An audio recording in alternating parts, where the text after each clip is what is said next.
Âgé de 93 ans, Robert Hossein a tiré son ultime révérence le 31 décembre dernier. Si est-il le point qui avait révélé cette triste nouvelle. Impulsif, passionné et fonceur, voire imprévisible, il était un monument du théâtre populaire. Après des obsèques célébrées à Vittel dans l'intimité famille, de nombreuses personnalités ont souhaité lui rendre un hommage national. Le rendez-vous était donc pris ce mardi 9 février à l'église Saint-Sulpice, dans le 6e arrondissement de Paris. Parmi elles, la première dame Brigitte Macron, la ministre de la Culture Roselyne Bachelot, le président de l'Institut du monde arabe Jack Lang, l'ancien patron de France Télévisions Patrick de Caroly, le réalisateur Claude Lelouch, le député Jean-Jacques Gaultier, le cinéaste Jacques Weber, l'élu Marin Menzin et le journaliste Henri-Jean Servat.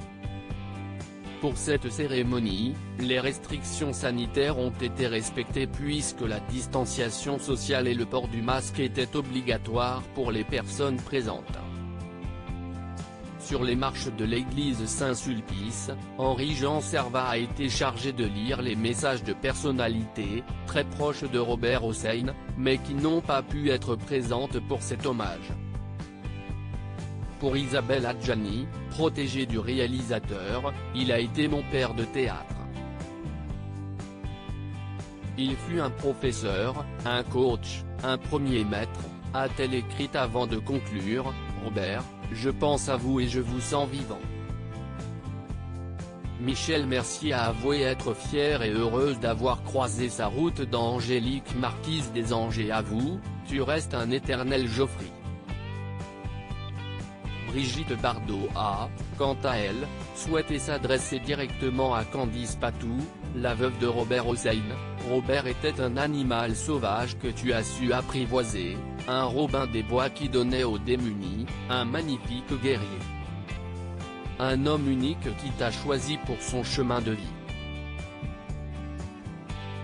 Je t'envoie tout mon amour, toute ma force, a pu lire le journaliste. Des tendres mots qui ont dû mettre du baume au cœur des personnes présentes.